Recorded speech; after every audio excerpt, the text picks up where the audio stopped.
Hello दोस्तों इस video में हम प्राचीन भारतीय ज्ञान परंपरा के बारे में समझेंगे। दोस्तों प्राचीन भारतीय ज्ञान परंपरा के बारे में इसके पहले एक वीडियो और आ चुकी है जिसमें हम लोगों ने इन चार चीज़ों को देख चुके हैं: परिचय तथा स्रोत, प्रमुख शब्दावलियाँ, वैदिक शिक्षा प्रणाली और बौद्ध शिक्षा प्रणाली। ये हम प्राचीन भारतीय ज्ञान परंपरा के पहले पार्ट में देख चुके हैं। पहले पार्ट में जो है तो हम लोग ये देख चुके हैं। इस वीडियो में हम ये चार चीज़ों को देखेंगे: प्रमुख शिक्षण केंद्र, महाकाव्य, भारतीय चिकित्सा शास्त्री, प्रसिद्ध भारतीय विद्वान। इन चार चीज़ों के बारे में हम इस वीडियो में पढ़ेंगे। तो दोस्तों जो लोग पहले पार्ट को नहीं देखे हैं वो लोग पहले उस वीडियो को देख लें ताकि ये चीज़ें जो है तो बाद में समझ में आएँ। तो चलिए दोस्तों वीडियो को हम शुरू करते हैं। तो दोस्तों हम जो है तो इस वीडियो में प्रमुख शिक्षण केंद्र के बारे में जानेंगे। इसमें दोस्तों जो है तो जो शिक्षण केंद्र हैं उनका सामान्य परिचय देखेंगे। तक्षशिला विश्वविद्यालय, नालंदा विश्वविद्यालय, विक्रमशिला विश्वविद्यालय, इन सभी विद्यालयों के बारे में जो है तो हम पूरे डिटेल में पढ़ेंगे। तो चलिए वीडियो को शुरू करते हैं। तो दोस्तों सबसे पहले पढ़ते हैं सामान्य परिचय के बारे में। दोस्तों ब्राह्मण शिक्षण केंद्र, ये दोस्तों ब्राह्मण गृहस्थों द्वारा स्थापित केंद्र थे। इनमें मठ मंदिर थे। अग्रहार ग्राम, राजा द्वारा विद्वानों को बसाया गया था। अग्रहार गांव क्या थे दोस्तों? अग्रहार गांव जो थे वो राजा द्वारा विद्वानों को बसाया गया था, यानी कि गांव का गांव ब्राह्मणों को दे दिया जाता था ताकि वो ब्राह्मण विद्वान जो थे तो गांव को शिक्षित करें और उस गांव को जो है तो शिक्षा का केंद्र बना सके। इस प्रकार से जो है तो गांव को अग्रहार के रूप में बसाया जाता था। उनके निर्वाह की व्यवस्था की जाती थी जिससे विद्वान गांव को शिक्षा का केंद्र बना सके। इसके बाद दोस्तों गोष्ठी या परिषद, अत्यंत व्यवस्थित व्यक्तिगत तथा स्थिर संस्था, विशिष्ट विद्वानों के समूह द्वारा की जाने वाली परिचर्चा होती थी। इसी तरह दोस्तों बौद्ध शिक्षण केंद्र हैं। बौद्ध शिक्षण केंद्र में विहार यानी कि मठ है। ये दोस्तों आप लोगों को जो है तो पहले पार्ट में समझ में आएगा। विहार, मठ, चैत्य, ये सब चीज़ें क्या थीं तो इनको जो है तो पहले पार्ट में हम बताए हैं। इसके बाद दोस्तों तक्षशिला, नालंदा, इन सब विश्वविद्यालय जो हैं तो आगे हम पूरे डिटेल में पढ़ेंगे। ये काशी, वल्लभी, ओदंतपुरी, सोमपुरी, जगदल, ये जो सभी शिक्षण केंद्र थे ये बौद्ध शिक्षा केंद्र थे। तो इनको आप लोगों को ध्यान रखना है। तो चलिए दोस्तों अब हम यहाँ से शुरू करते हैं तक्षशिला के बारे में। तक्षशिला जो है तो ये भारत का सबसे प्राचीनतम विश्वविद्यालय था। सबसे प्राचीनतम और बड़ा, भारत का प्राचीनतम और बड़ा विश्वविद्यालय था तक्षशिला। इसकी खोज अलेक्जेंडर कनिंघम ने की थी 1863 ईस्वी में।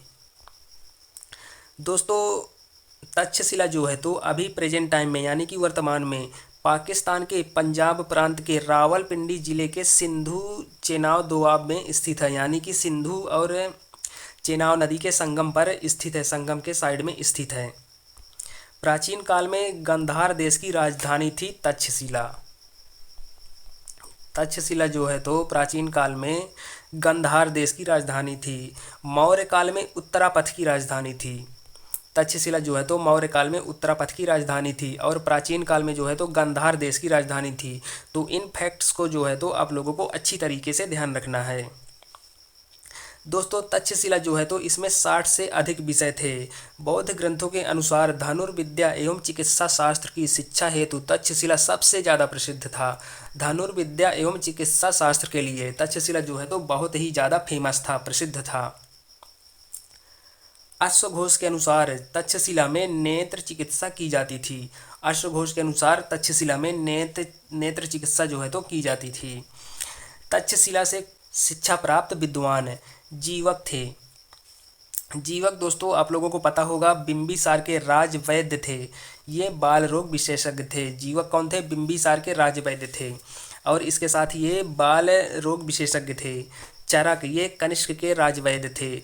चरक ने चरक संहिता आयुर्वेद ग्रंथ की रचना की। चरक के द्वारा लिखा गया ग्रंथ जो है तो चरक संहिता है, तो इसको भी आप लोगों को ध्यान रखना है। पाणिनि, ये महान संस्कृत व्याकरण संलयन करता थे। इनकी रचना है अष्टाध्यायी। पाणिनि की रचना है अष्टाध्यायी। पतंजलि, ये योग सूत्रों के संकलन करता थे। इनकी रचना है महाभाष्य। पतंजलि की रचना क्या थी? महाभाष्य। वररुचि, इनकी रचना थी कात्यायन। तो ये फैक्टर जो है तो आप लोगों को ध्यान रखना है। अष्टाध्यायी ग्रंथ के वर्तिकाग्र थे। इसके बाद दोस्तों कौशल नरेश प्रसेनजीत, इन्होंने भी तक्षशिला से जो है तो शिक्षा हासिल की है। कौटिल्य, इनकी रचना है अर्थशास्त्र। अर्थशास्त्र पुस्तक है दोस्तों, तो ये राजनीति से संबंधित है। अर्थशास्त्र पुस्तक जो है ये राजनीति से संबंधित है। कौटिल्य यानी कि चाणक्य, चंद्रगुप्त मौर्य के गुरु। चंद्रगुप्त मौर्य ने भी यहीं से शिक्षा ग्रहण की है। वसुबंध बौद्धाचार्य यानी कि द्वितीय बुद्ध इन्हें कहा जाता था। इनका ग्रंथ था अभिधर्म कोश।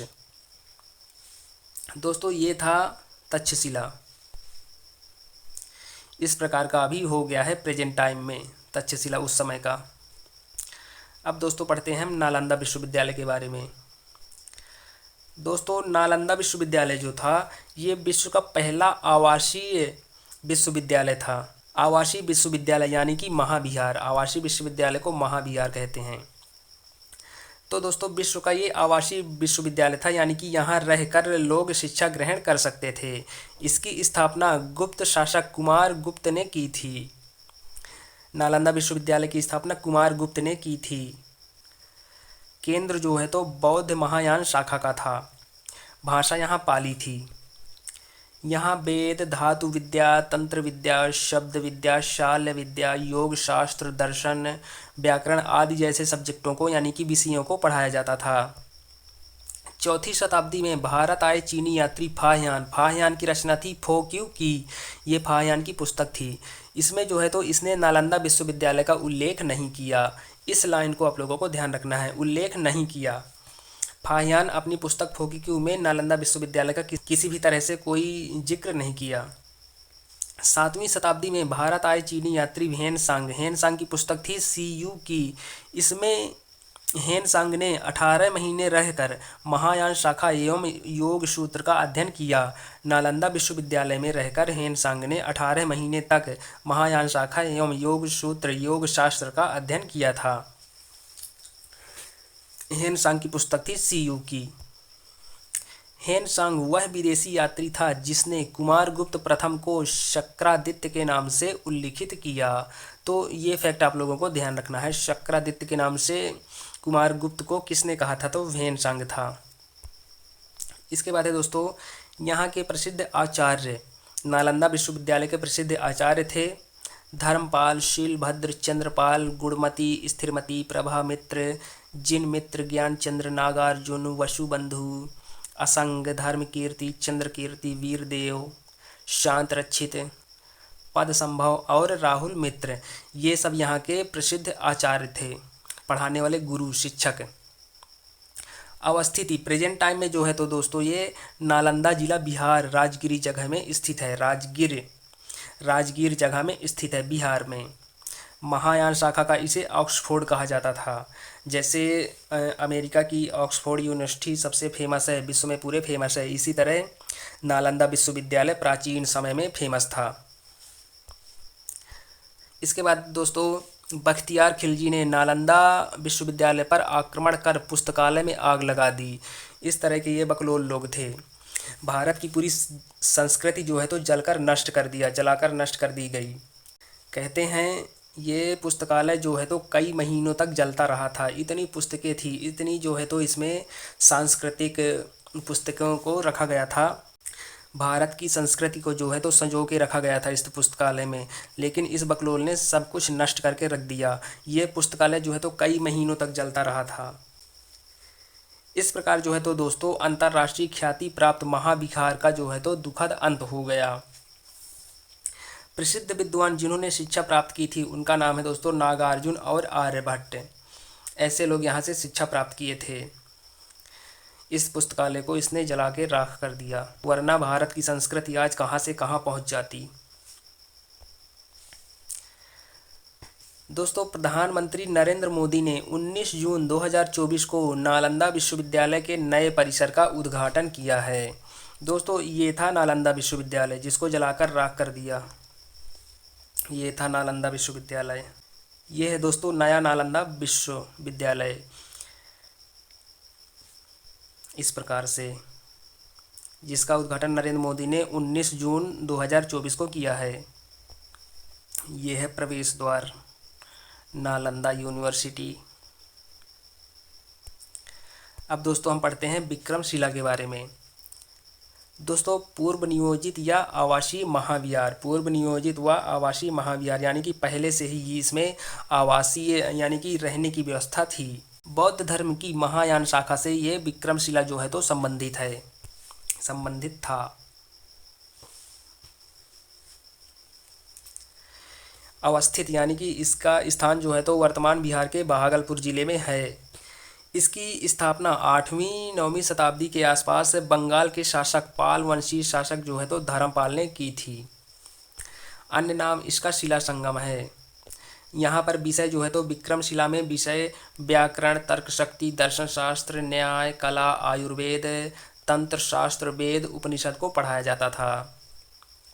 दोस्तों 1203 ईस्वी में बख्तियार खिलजी ने एक बार फिर से मुस्लिम आक्रमणकारियों के द्वारा इसे नष्ट करवा दिया। वल्लभी या वल्लभीपुर, वल्लभीपुर दोस्तों ये हीनयान बौद्ध धर्म का केंद्र था। इसकी अवस्थिति भावनगर गुजरात में है। स्थापना इसकी 5वीं शताब्दी में मैत्रक वंश के संस्थापक और सेनापति भट्टार्क ने की थी। वल्लभी की स्थापना जो है तो मैत्रक वंश के संस्थापक और सेनापति भट्टार्क ने की थी। यहाँ पर विषय दोस्तों प्रशासन, दर्शन, विज्ञान, कला और समुद्री विज्ञान के बारे में बताया जाता था। यहाँ के प्रमुख विद्वान हैं हरिभद्र सूरी और श्रीधराचार्य। हरिभद्र सूरी जो है तो प्रतिष्ठित जैन दार्शनिक एवं विद्वान थे। श्रीधराचार्य ये प्रसिद्ध गणितज्ञ थे। इसके बाद दोस्तों है भारवी, ये प्रसिद्ध संस्कृत कवि थे। इनके द्वारा लिखा गया महाकाव्य यातार्जुनीयम है। चीनी यात्री हेन सांग और इत्सिंग के द्वारा वर्णन किया गया था। अब है दोस्तों ओदंतपुरी। ओदंतपुरी वर्तमान बिहार का प्राचीन नाम है। अवस्थित ये बिहार में स्थित है। स्थापना 8वीं शताब्दी में पाल वंश के शासक धर्मपाल ने किया है। धर्मपाल को जो है तो कई पुस्तकों में गोपाल प्रथम के नाम से जाना जाता है। प्रमुख विषय यहाँ के बौद्ध शिक्षा केंद्र था। ये बौद्ध का यानी कि बौद्ध धर्म से संबंधित था। बौद्ध धर्म के बारे में शिक्षा यहाँ पर दी जाती थी। ये प्रमुख यहाँ का विषय था। प्रमुख विद्वान दीपंकर ये तिब्बत में लामा समाज की स्थापना की इन्होंने। रत्न रक्षित यहाँ सर्वास्तिवादी शाखा का प्रमुख छात्र थे ये। इसके बाद है दोस्तों काशी या सारनाथ मठ। सर्वप्रथम इसका उल्लेख जो है तो अथर्ववेद में मिलता है। सबसे पहले काशी का उल्लेख अथर्ववेद में मिलता है। इसके बाद अवस्थिति जो है दोस्तों इसकी तो उत्तर प्रदेश के वाराणसी में स्थित है। ब्राह्मण शिक्षा का भी महत्वपूर्ण केंद्र माना जाता है। यहाँ पर भाषा जो है तो संस्कृत चलती थी। काशी शैव धर्म का प्रमुख केंद्र था। शैव धर्म यानी कि शंकर जी को मानने वाले। शैव धर्म का काशी जो है तो शैव धर्म का प्रमुख केंद्र माना जाता था। काशी की गणना 7 प्रमुख मोक्षदायिका नगरियों में यानी कि सप्तपुरियों में की जाती है। सप्तपुरियों में से एक काशी का भी नाम आता है। सप्तपुरियों में किन्हें शामिल किया गया है, कौन चीज़ें हैं, कौन से शहर, कौन से गांव हैं दोस्तों? तो इनमें जो है तो अयोध्या, मथुरा, माया यानी कि हरिद्वार, काशी, कांचीपुरम, अवंतिका यानी कि उज्जैन और द्वारिकापुरी को शामिल किया गया है। तो इनमें से एक था काशी। इसके बाद है दोस्तों अन्य विश्वविद्यालय। सोमपुरी ये बांग्लादेश में स्थित है। जगदल महाविहार ये भी बांग्लादेश में स्थित है। इसके बाद दोस्तों है पुष्पगिरी महाविहार, ये उड़ीसा में स्थित है दोस्तों। इसका उल्लेख जो है तो हेन सांग के यात्रा वृत्तांत CUK में मिलता है। पुष्पगिरी महाविहार का उल्लेख जो है तो हेन सांग की पुस्तक CUK में मिलता है। ये फैक्ट जो है तो ध्यान रखना है। इसके बाद है दोस्तों इस ब्रह्मांड में जो है तो 4 युग हैं दोस्तों, सतयुग, त्रेता युग, द्वापर और कलयुग। दोस्तों यहाँ पर अवधि दी गई है, यहाँ पर मनुष्यों की आयु दी गई है वर्ष के अनुसार, और यहाँ पर मनुष्यों की ऊंचाई दी गई है। तो दोस्तों सतयुग जो है तो इसकी काल अवधि थी 17,28,000 साल। इसमें मनुष्यों की आयु 10 लाख वर्ष रहती थी। शुरुआत में जो है तो सतयुग के शुरुआत में मनुष्यों की आयु 10 लाख वर्ष रहती थी, और सतयुग के अंत तक मनुष्यों की आयु जो है तो 1 लाख वर्ष रह गई। सतयुग में मनुष्यों की ऊंचाई 21 हाथ यानी कि लगभग 100 से 150 फीट होती थी। यानी कहने का मतलब है कि आज के 10 से 15 मंजिल ऊंची इतने लंबे मनुष्य होते थे। इसके बाद त्रेता युग में दोस्तों जो है तो 12,96,000 वर्ष का था त्रेता युग। इसमें प्रारंभ में मनुष्यों की आयु जो थी वो 1 लाख थी, 10 लाख नहीं 1 लाख थी। अंत में 10,000 रह गई। ऊंचाई जो है तो 14 हाथ के बराबर थी, यानी कि 70 से 90 फीट लगभग। द्वापर युग का समय जो था 8,64,000 वर्ष का था। मनुष्यों की आयु प्रारंभ में 10,000 वर्ष थी, अंत तक आते आते 1,000 वर्ष रह गई। ऊंचाई जो है तो 7 हाथ के करीब थी, तकरीबन मान सकते हैं 40 से 50 फीट। कलयुग दोस्तों 4,32,000 साल है। कलयुग का समय जो है तो 4,32,000 साल है। इसमें मनुष्यों की आयु प्रारंभ में जो है तो 1,000 साल रहती थी, अंत में 20 वर्ष रह जाएगी। अभी फ़िलहाल अभी प्रेजेंट टाइम में अगर देखा जाए तो 70-80, अगर बहुत ज़्यादा माना जाए तो 100 साल। ऊंचाई जो है तो 3-3.5 हाथ, 3.5 हाथ, यानी कि शुरुआत में 10 फीट थी, अंत तक आते आते 3 फीट रह जाएगी। अभी फ़िलहाल है 5-5.5, ज़्यादा से ज़्यादा 6 फुट 6.5 फीट होती है। चलिए दोस्तों अब हम देखते हैं महाकाव्य के बारे में। महाकाव्य में हम पहले देखते हैं रामायण। रामायण जो है तो ये त्रेता युग की घटना थी, त्रेता युग की कहानी थी रामायण। रामायण का प्राचीनतम ग्रंथ यानी कि प्राचीनतम उपलब्ध संस्करण जो है तो वो वाल्मीकि रामायण के नाम से प्रसिद्ध है। वाल्मीकि रामायण के नाम से अभी है, मिलता है इस नाम से, सबसे प्राचीनतम अगर देखा जाए तो। इसमें दोस्तों 2400 श्लोक दिए गए हैं। चतुर्विंशति सहस्त्री संहिता। तो दोस्तों चतुर का मतलब है 4, विंशति मतलब 20, तो चतुर्विंशति यानी कि 20 और 4 24 हो गया।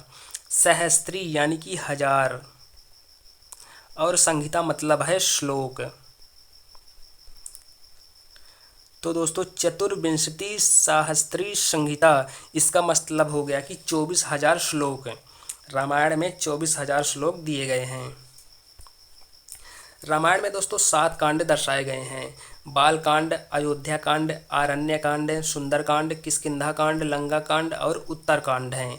ये 2 कांड जो हैं बाल कांड और उत्तर कांड, ये बाद में जोड़े गए हैं, तो इनको जो है तो ध्यान रखना है आप लोगों को। इसके बाद है दोस्तों रामायण के अन्य संस्करण। पौमचर्यम, ये आचार्य विमल सूरी के द्वारा लिखा गया है। पौमचर्यु, ये जैन कवि स्वयंभू के द्वारा। दशरथ जातक, ये बौद्ध संस्करण है पाली भाषा में। इरामावत राम, ये तमिल रामायण है, इसके लेखक हैं कम्बन, यानी कि रचयिता जो है तो कम्बन है। रामचरितमानस अवधी भाषा में, इसके रचनाकार हैं तुलसीदास। रामचरितमानस को किसने लिखा? तुलसीदास, अवधी भाषा में। श्री रामचरितमानस जो है तो इसके लेखक हैं तुलसीदास, रचना जो है तो तुलसीदास जी ने की। सच्ची रामायण तमिल भाषा में है, रामासामी नायर के द्वारा लिखी गई। कुमुदेंदु रामायण कन्नड़ संस्करण है। रामायण का बांग्ला भाषा में प्रथम अनुवाद कृंतिवास ने किया था। तो दोस्तों इन फैक्ट्स को जो है तो आप लोगों को ध्यान रखना है। रामायण के इन अन्य संस्करणों को जो है तो अच्छे से ध्यान रखना है, क्योंकि ये क्वेश्चन में पूछ सकता है, परीक्षा में जो है तो इससे क्वेश्चन बन सकता है। इसके बाद है दोस्तों महाभारत। महाभारत दोस्तों विश्व का सबसे बड़ा महाकाव्य है। महाभारत विश्व का सबसे बड़ा महाकाव्य है। युग जो है तो ये द्वापर युग में था। इसके रचनाकार महर्षि वेदव्यास थे। वेद व्यास, इसके रचनाकार जो है तो वेद व्यास थे। महाभारत एवं रामायण का सृजन साझी संस्कृति में हुआ है। इसमें 8,800 श्लोक जय संहिता में दिए गए हैं। 24,000 श्लोक भारत, इसमें प्राचीनतम वैदिक जन भरत के वंशजों की कथा है। इसके बाद है दोस्तों 1,00,000 श्लोक महाभारत या सहस्त्र संहिता में दिए गए हैं। महाभारत में 18 पर्व दिए हैं।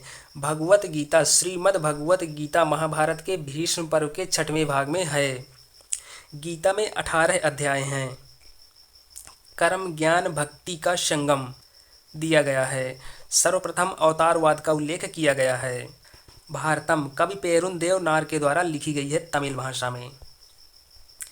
इसके बाद है दोस्तों महाभारत की मूल कथा में कौरव और पांडव के बीच कुरुक्षेत्र में 18 दिन तक युद्ध लड़ा गया। महाभारत युद्ध के 18 प्रमुख सूत्रधार धृतराष्ट्र, दुर्योधन, दुशासन, कर्ण, शकुनी, भीष्म, द्रोण, कृपाचार्य, अश्वत्थामा, कृतवर्मा, श्री कृष्ण, युधिष्ठिर, भीम, अर्जुन, नकुल, सहदेव, द्रौपदी एवं विदुर, ये महाभारत के 18 प्रमुख सूत्रधार थे। दोस्तों अब हम पढ़ते हैं प्राचीन भारतीय चिकित्सा शास्त्रियों के बारे में। इसमें दोस्तों हम धन्वंतरी के बारे में पढ़ेंगे, सुश्रुत के बारे में पढ़ेंगे, चरक के बारे में पढ़ेंगे और बाघभट्ट के बारे में पढ़ेंगे। तो दोस्तों सबसे पहले हम शुरू करते हैं धन्वंतरी के बारे में। भारत के प्रथम आयुर्वेद चिकित्सा शास्त्री थे धन्वंतरी। भारत के प्रथम आयुर्वेद एवं चिकित्सा शास्त्री थे धन्वंतरी जी। इनका परिचय जो है तो इनका जन्म काशी में हुआ था। राजा विक्रमादित्य यानी कि चंद्रगुप्त द्वितीय के नवरत्नों में शामिल थे। तो दोस्तों आप लोगों को ध्यान रखना है, धन्वंतरी जो है तो ये राजा विक्रमादित्य के नवरत्नों में भी शामिल थे। इनकी रचनाएं रोग निदान, वैद्य चिंतामणि, धन्वंतरी संहिता, ये 3 रचनाएं इनकी प्रमुख थी। इनको जो है तो अच्छी तरह से ध्यान रखना है। इनकी प्रिय धातु पीतल को माना जाता है, इसलिए धनतेरस के दिन पीतल के बर्तन को खरीदने की परंपरा है। इसके बाद है दोस्तों धन्वंतरी के पौत्र दिवोदास ने काशी में शल्य चिकित्सा का विश्व का पहला विद्यालय स्थापित किया, जिसके प्राचार्य सुश्रुत थे। तो दोस्तों इसको आप लोगों को ध्यान रखना है। शल्य चिकित्सा का विश्व का पहला विद्यालय जो है तो दिवोदास ने स्थापित किया था काशी में। इसके प्राचार्य थे सुश्रुत। इसके बाद है दोस्तों चरक। चरक जो है तो आयुर्वेद चिकित्सक थे, प्रसिद्ध आयुर्वेद चिकित्सक थे। कनिष्क, कुषाण वंश के शासक कनिष्क दरबारी राजवैद्य थे। कनिष्क के जो है तो दरबारी राजवैद्य थे। इनका जन्म कश्मीर में हुआ था सिल्वेन लेवी के अनुसार। इनकी रचना चरक संहिता है। चरक की रचना जो है तो चरक संहिता है। शरीर के 3 दोषों कफ, वात, पित्त, इनके संतुलन जो है तो इनका संतुलन बनाए रखने के महत्व पर इन्होंने ज़्यादा जोर दिया है। इसके बाद है दोस्तों चरक संहिता। इसको 8 भागों में विभाजित किया गया है। चरक संहिता को जो है तो 8 भागों में विभाजित किया गया है। जीवन के 3 मुख्य स्तंभ आहार, निद्रा और ब्रह्मचर्य, ये जीवन के 3 मुख्य स्तंभ हैं चरक के अनुसार, आहार, निद्रा और ब्रह्मचर्य। इसके बाद है दोस्तों बाघभट्ट, प्रसिद्ध आयुर्वेद एवं चरक के शिष्य थे। ये प्रसिद्ध आयुर्वेद हैं एवं चरक के शिष्य थे ये। इनकी प्रमुख रचनाएं हैं अष्टांग संग्रह और अष्टांग हृदय संग्रह। ये दोनों जो है तो संस्कृत में लिखे गए हैं। बाघभट्ट के अनुसार आयुर्वेद एक पूर्ण चिकित्सा विधि है जो मनुष्य के शरीर, मन और आत्मा को संतुलित बनाए रखने में मदद करती है। सुश्रुत, चरक और बाघभट्ट को आयुर्वेद ज्ञान की त्रिमूर्ति माना जाता है।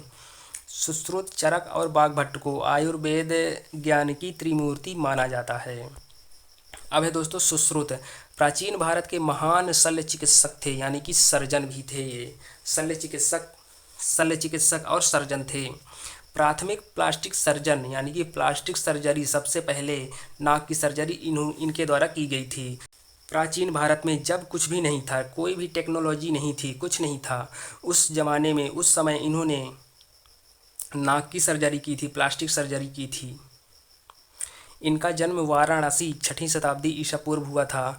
15 जुलाई को सुश्रुत जयंती मनाई जाती है। 15 जुलाई को जो है तो सुश्रुत जयंती मनाई जाती है। इनकी प्रमुख रचनाएं सुश्रुत संहिता है। 125 से अधिक यंत्रों और औजारों का उपयोग किए।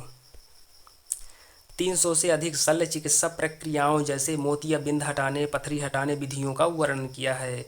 सुश्रुत संहिता को 5 प्रमुख भागों में विभाजित किया गया है।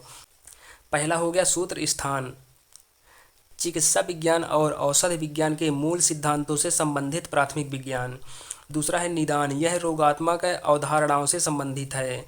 शरीर स्थान, मानव शरीर की रचना विज्ञान।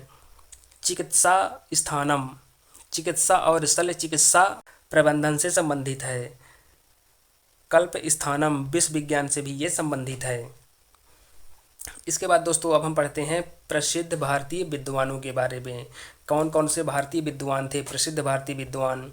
तो इनमें 4 लोग आते हैं दोस्तों, आर्यभट्ट, वराहमिहिर, ब्रह्मगुप्त और भास्कराचार्य। तो हम आर्यभट्ट से शुरू करते हैं। आर्यभट्ट का पहले परिचय देखते हैं। दोस्तों प्राचीन भारत में गणित और खगोल विज्ञान के विद्वान थे ये। प्राचीन भारत में गणित और खगोल विज्ञान के जो है तो विद्वान थे।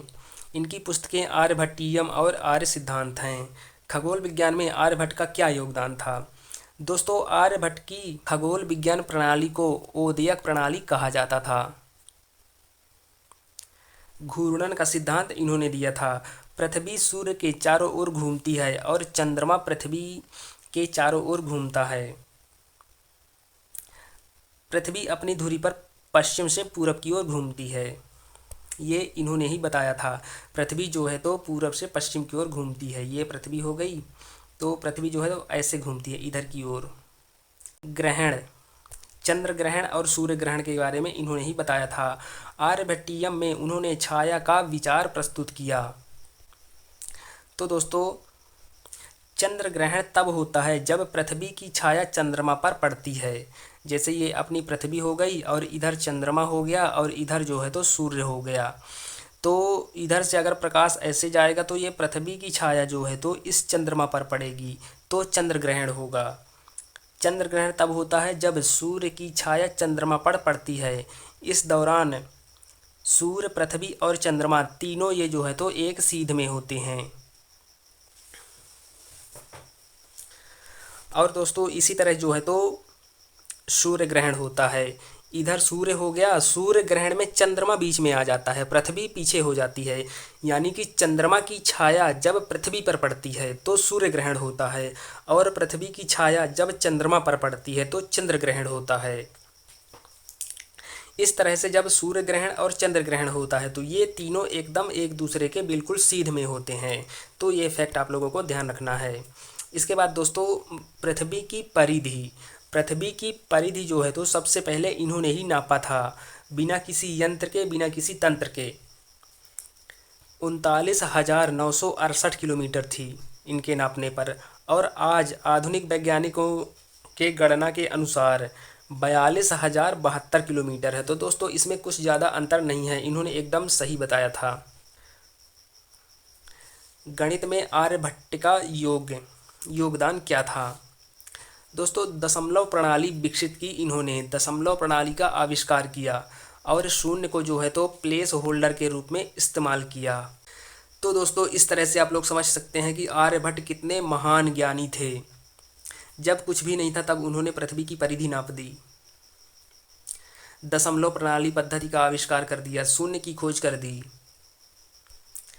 पाई का मान, ज्यामितीय मापों के लिए पाई का मान जो है तो 3.1416 मानते हैं, जो वास्तविक मान के बहुत करीब था। त्रिभुज का क्षेत्रफल, त्रिभुज के क्षेत्रफल की सही गणना की इन्होंने। आर्यभट्ट ने त्रिभुज के क्षेत्रफल की एकदम सही गणना की। इनके दोस्तों अन्य योगदान थे, गणितीय श्रृंखला, द्विघात समीकरण दिया, चक्रवृद्धि ब्याज, अनुपात, अंकगणित और बीजगणित जैसे विषयों को विभिन्न रैखिक समीकरणों के समाधान में शामिल किया। इसके बाद है दोस्तों आर्यभट्ट की साहित्यिक कृतियाँ।